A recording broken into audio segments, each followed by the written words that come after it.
Now we will be talking about fructose. Fructose is a 6 carbon ketone containing sugar. Therefore, it is called an ketohexose. Here there are 6 carbons in a straight chain, and this C2 carbon is the carbonyl carbon. Now, just like glucose, when we examine the structure of fructose, there are a lot of interesting things which we need to focus. Let me just before that tell you that fructose is the sweetest among the naturally occurring sugar. In the scale of sweetness, it stays at position 160, while normal glucose is as 100. And fructose is found in almost all our fruits. All fruits contain fructose, and honey also contains a large amount of fructose along with glucose. So it is the most sweet sugar, and fructose is also a part of the general table sugar that we call as sucrose. So that is the most characteristic thing about fructose. Now, when you check the structure of fructose, there are 6 carbons, and the first carbon is CH2H, next is C double bond O, then the remaining 3 carbons you find the OH on the left hand side, then OH on the right hand side. Because it is a naturally occurring sugar, the lowest OH is on the asymmetric carbon, is OH is on the right hand side. So it belongs to the D family of the sugar. So at the bottom we got CH2H, the first asymmetric carbon from the bottom has the OH on the right hand side because it belongs to the D family. The remaining 2 OH are on the right and on the left. Then you have the carbonyl carbon, then followed by the CH2H. So stereochemically, when you examine the structure of fructose, when we check the carbons and its 4 bonds, we can find that the first carbon is CH2H, so there are 2 H, and similarly the 6th carbon also is CH2H. It also has 2 hydrogens. So these 2 carbons are not asymmetric. Similarly, the second carbon is carbonyl carbon, and that again will not be asymmetric. Now, when we examine the remaining 3 carbons, that is carbon atom 3, 4 and 5, we can make certain specific comment on their stereochemistry. We can easily find out that the C3 carbon, C4 carbon and C5 carbon are asymmetric. The 4 bonds are different, they are chiral, and therefore these are the asymmetric carbons of fructose. So in glucose there were 4 asymmetric carbons in the open chain structure, whereas in fructose there are only 3 asymmetric carbons. Which are they? They are C3, C4 and C5. Normally they ask in questions how many asymmetric carbons are there in fructose. So the answer is 3. How many stereoisomers are therefore possible for fructose? The formula was 2 raised to n, where n represents the total number of asymmetric carbons. Here the number of asymmetric carbons is 3. So 2 raised to 3 we know is 8. So how many stereoisomers are possible for fructose? 8 stereoisomers are possible for fructose. Now, when we analyze the structure, we find that just like in glucose, fructose also, when its solution is made in water, it undergoes an hemiacetal reaction. Here the hemiacetal reaction results in the formation of an oxygen contained ring system. Here the reaction can take place between the C2 carbon, which is the carbonyl carbon, and either the C5OH carbon or the C6OH carbon. If it forms a reaction with the C5, we get a 5-membered oxygen contained ring, and it is called as furan, because here if you have such kind of structure, it is called furanose. Now in the fructose molecule, the C2 carbon forms an intramolecular hemiacetal reaction with the C5, resulting in a 5-membered ring structure, just like you find here. So you get an alpha D fructofuranose. Furanose because it is a 5-membered oxygen containing ring system. This structure, again when you analyze, you can find that the C2 carbon which was originally carbonyl and which did not have asymmetry in it. Now, after this intramolecular hemiacetal reaction, this C2 carbon also has become asymmetric. And when you have an asymmetric carbon, it can have two configurations. Here, in sugar molecules, we can say that the OH could be on the right hand side or on the left hand side. So accordingly, here we get two types of fructose. What we see now here is the alpha D fructose. And the Haworth structure, the alpha D fructose, fructofuranose, can be shown like this. So this is the alpha D fructofuranose. You can find that the C2 carbons, which has now become an asymmetric, the OH is pointing down.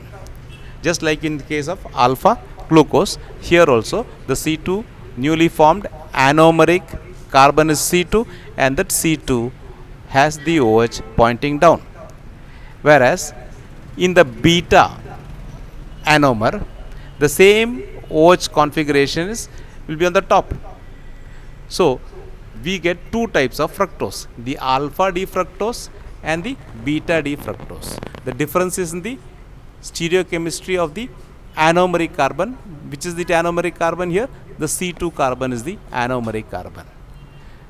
Now, the other anomer is the beta fructofuranose. In the beta fructofuranose, you can find that the C2, in the C2, the configuration is the OH on the left hand side.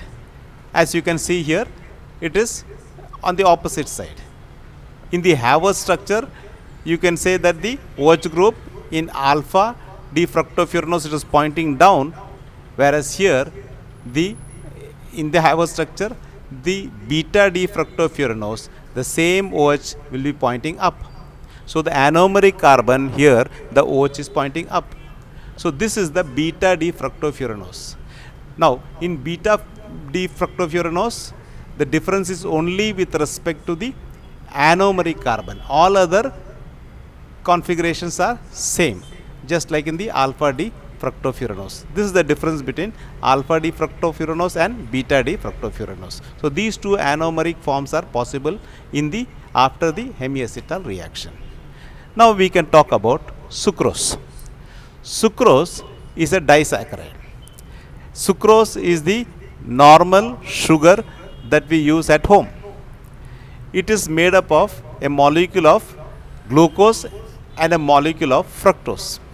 The glucose is the alpha D glucose and the fructose is beta D fructose. So these two molecules combine together to form sucrose. Now, when a glucose molecule combines with another glucose molecule, they are connected by a COC. That binding or that linkage is called as the glycosidic linkage. The COC linkage is called glycosidic linkage. The glucose molecule is, when it is bonded to another glucose molecule or saccharide molecule, then it is referred to as what? O-glycoside. Why? Because oxygen is linking with the other glucose molecule, it is called an O-glycoside. If it is an amino acid or if it is an amine, then it will be called as N-glycoside. So any sugar molecule, when it combines with another molecule with the removal of water, if the connection is with oxygen, we call it O-glycoside. If the connection is with using a nitrogen, then it is called an N-glycoside. This linkage is glycoside. So the sucrose molecule, in sucrose molecule, the glucose and fructose are binded by a glycosidic linkage. It is called as C1OC2. It is called as C1OC2 glycoside linkage. Okay, or depending upon the position of the carbon, it will be called as C1OC2, C1OC3 or C1OC4, etc. Here, in the case of sucrose, the binding is between C1 of the glucose molecule and the C2 of the fructose molecule. So the linkage is C1OC4, or total you can say it as alpha D glucose C1 O and beta D glucose, so fructose C2. This is the ether type of linkage between C1 O C2. This is the case in sucrose. Now sucrose is also called as invert sugar. Why do we call sucrose as invert sugar? Because initially the sucrose has a dextrorotatory specific rotation value. That is, it is turns the monochromate light to the right. It is dextrorotatory, but when a solution of it is made, it undergoes hydrolysis, resulting in the formation of glucose and fructose. The specific rotation of glucose is plus 52.5, whereas that of fructose is minus 91.5. Now the equilibrium mixture has a higher concentration of the levorotatory fraction. So initially the solution was dextrorotatory, finally the solutions become levorotatory. So then inversion of configuration has taken place. So we refer to as invert sugar. Another important disaccharide is maltose. Maltose is made up of glucose only. That is, if you break maltose, you get two molecules of glucose. So an alpha D glucose has a glycosidic linkage with another alpha D glucose molecule. The glycosidic linkage is between C1 of one glucose unit and C4 of the other glucose unit. So it is called as C1OC4 glycosidic linkage. So this is a molecule of maltose, and maltose is normally found in malt. So maltose can be hydrolyzed by an enzyme called maltase. You get two molecules of alpha D glucose, and they are connected at which position? C1 and C4. So it's called C1OC4 linkage. So this is another important disaccharide, maltose. Next is lactose. Lactose is another important disaccharide. Lactose is the sugar that is found in milk. Therefore, it is called as lactose. Lactose is a disaccharide that is made up of beta D galactose and beta D glucose. Here again, they are linked by the C1OC4 linkage. So the glycosidic linkage is between the C1 of the galactose and C4 of the glucose. Here, remember, the glucose is beta D glucose. Okay, and the galactose again is the beta ionomer. So this is lactose. So lactose is connected by galactose and glucose at C1OC4 glycosidic linkage. Both are beta anomers. Now we can talk about polysaccharides. What are polysaccharides? Polysaccharides are organic compounds or molecules which on hydrolysis gives a large number of monosaccharides. Such an compound is called as a polysaccharide.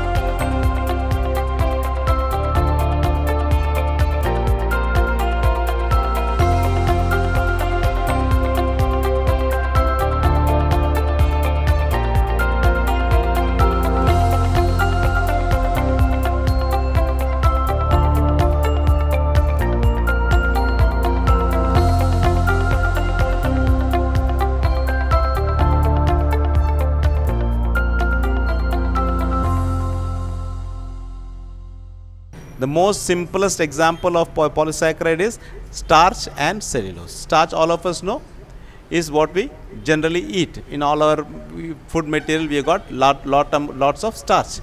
And cellulose, all of us know, is found in trees. Okay, so these are two important polysaccharides. When you hydrolyze starch, we get glucose. When you hydrolyze cellulose, there also we get glucose. Then what is the difference between starch and cellulose? Starch on hydrolysis gives you alpha glucose. Cellulose on hydrolysis gives you beta glucose. So they are two different anomers. Starch is made up of what? Alpha glucose.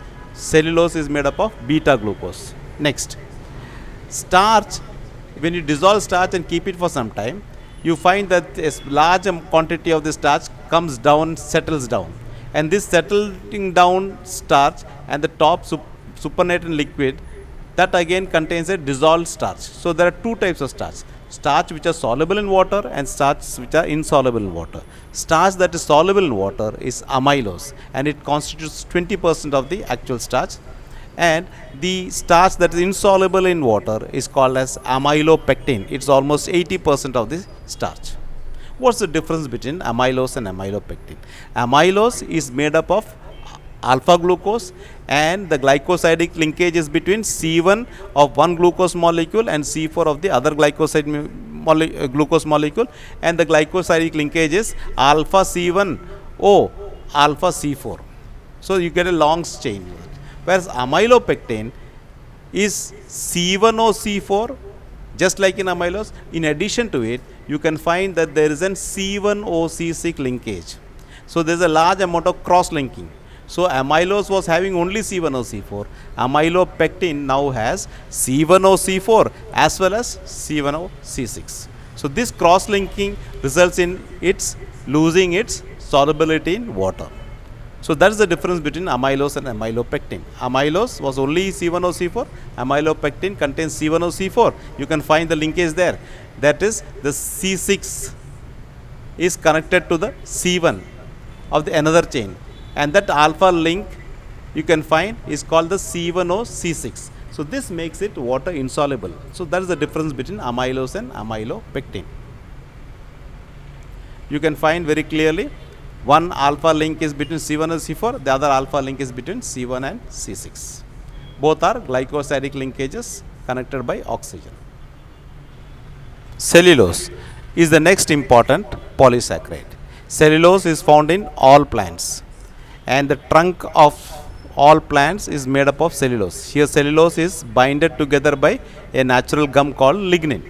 So cellulose is found in plants, and it is the most abundant organic substance that you find in nature. It is the main constituent of cell walls of all plants. And as we said earlier, the difference between cellulose and starches, cellulose is made up of beta glucose.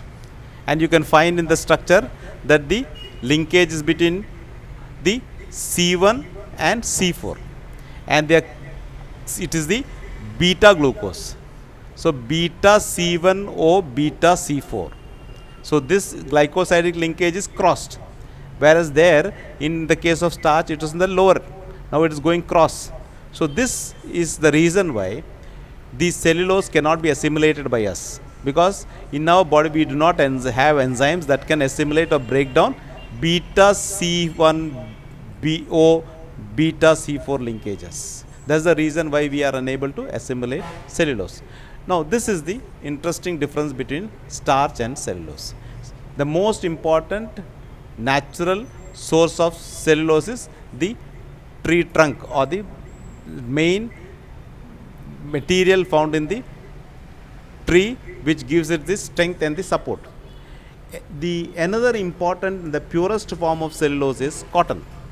Cotton is 100% pure cellulose. So cotton, we know, has been used as a fabric from a very long period. It's almost 3,000 to 4,000 years before Christ. We have been using cellulose in the form of cotton as a fabric material. So that is the most important use. Now cellulose has got in the chain 1, 2, 3 free OH groups.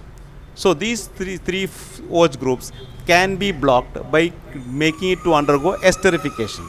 And that such esterified cellulose is called as viscose, and it is called as viscose rayon. It has an almost good shine, just like silk. So all our costly fabrics are actually viscose rayon, which are derivatives of natural cellulose, which are made to undergo esterification, resulting in the formation of viscose rayons. We will now learn how sugar is produced in this sugar factory. The sugar cane is collected from the field, cut into small pieces, and then it is shifted to large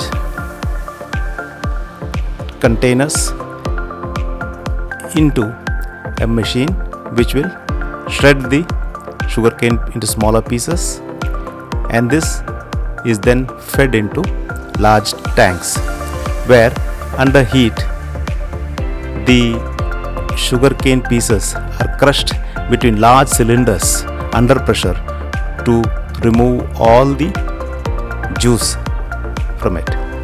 What is left behind is the bagasse, the leftover vegetative material. This is again squeezed. Maximum sugar is removed from this solution is removed from the sugar cane, and this fibrous leftover material is called bagasse. It is used as a fuel. This solution is then kept to clarify, to remove the vegetative sediments, and then we get a greenish brown syrupy solution. This greenish brown syrupy solution contains lot of sediments.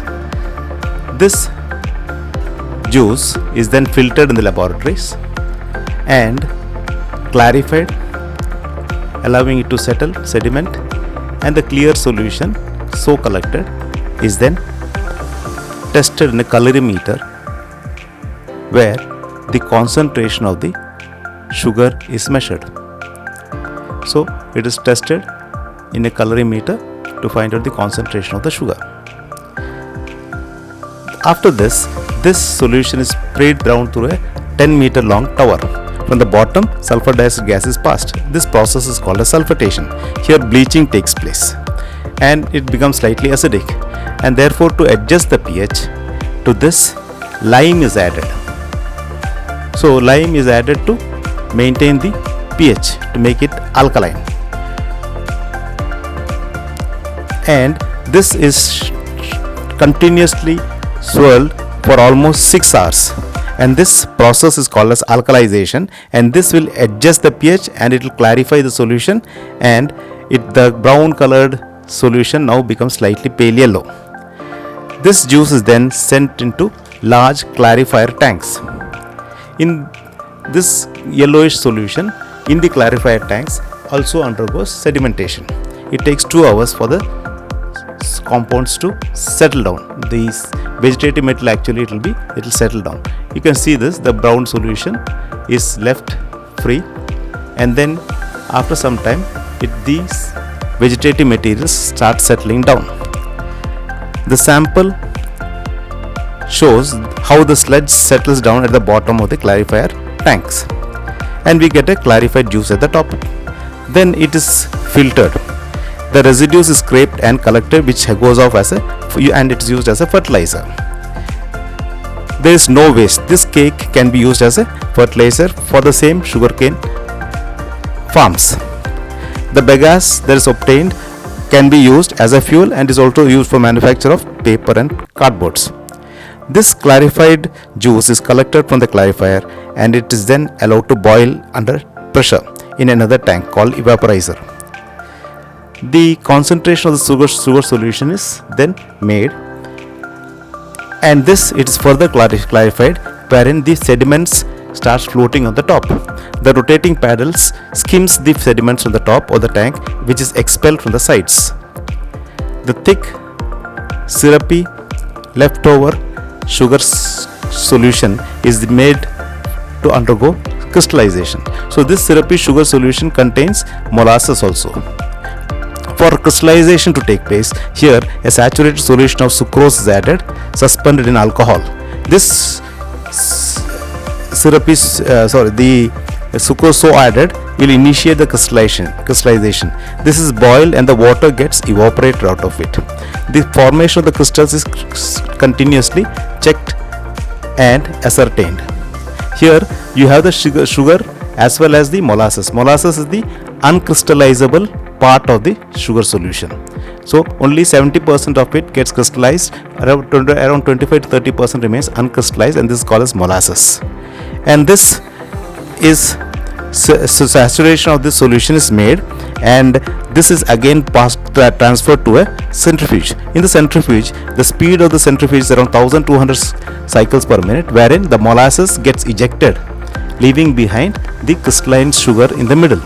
This leftover molasses solution which jumps out of the centrifuge machine is then collected separately, and into this pure crystalline sugar that is left, water is sprayed under pressure, and this all extra moisture is removed out of it.